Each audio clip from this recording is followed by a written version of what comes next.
What is going on, everyone? Welcome back to Sportsmafia.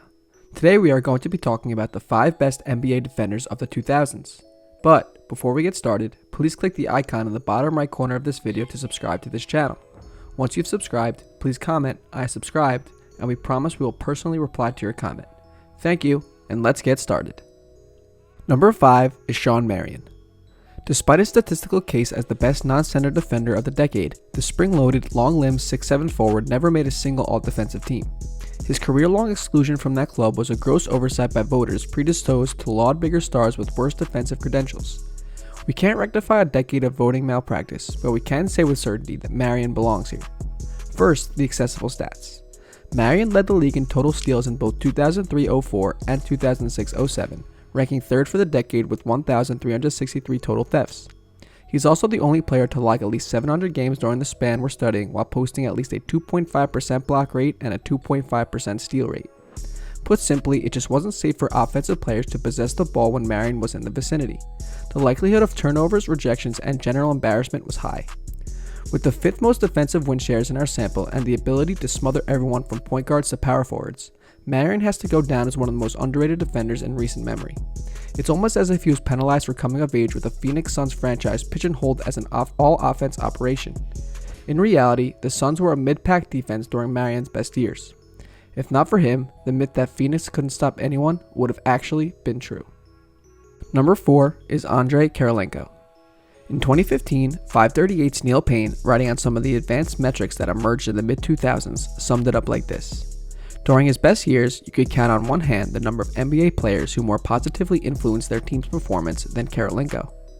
The vast majority of that positive influence came on the defensive end, where Kirilenko's block rate ranked above the 98th percentile in every year of the decade for which we have the data.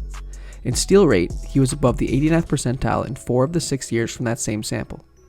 AK-47 only made one all-defensive first team, a year in which he led the league with 220 blocks despite standing 6'9" and playing just 69 games. He ranks 6th in defensive box plus-minus for the decade and grades out as easily the top shot blocker among non-centers. His 5.8 block percentage is higher than that of Ben Wallace, Tim Duncan, and Kevin Garnett in our 10-year sample. A small forward who could guard on the perimeter and sneak down to clean up messes inside like this was a real weapon. Number 3 is Tim Duncan. Maybe it's a coincidence that the San Antonio Spurs ranked worse than 3rd in defensive efficiency just once during the decade we're studying. Or maybe the Spurs just had Tim Duncan. In 7 of the 10 seasons in our sample, Duncan was an all-defensive first-team member. He and Kevin Garnett are the only players to make either the first or second team every year of the decade, and it always feels like an oversight that Timmy never won a Defensive Player of the Year. Duncan tops our field with 1,313 blocks, ranks 2nd to Garnett in defensive boards, and led the NBA in defensive win shares in 2000-01, 2005-06, and 2006-07.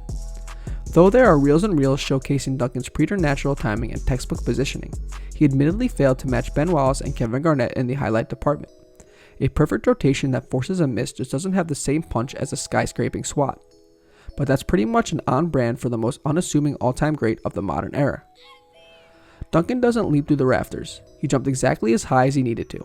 He didn't dart into the right spot at the last second. He got exactly where he needed to be at the right time. One could have formed the impression that Duncan was just barely doing enough to affect the opponent, except that he did enough all the time. No big man displayed a greater economy of effort and motion, which helps explain why Duncan was a dominant defender for nearly 20 years. He never wasted a step. Number 2 is Kevin Garnett. Kevin Garnett is among the most versatile defensive players in league history, and it's possible that just as we underrate him across the board because of so many wasted seasons with the hapless Minnesota Timberwolves franchise, we don't give him his due on D.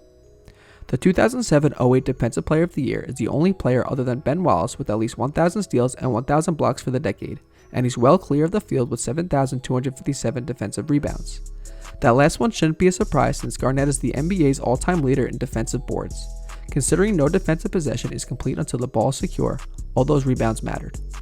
In this decade or any other, there just weren't many guys who could anchor a championship defense inside and also ice games by ripping point guards near midcourt.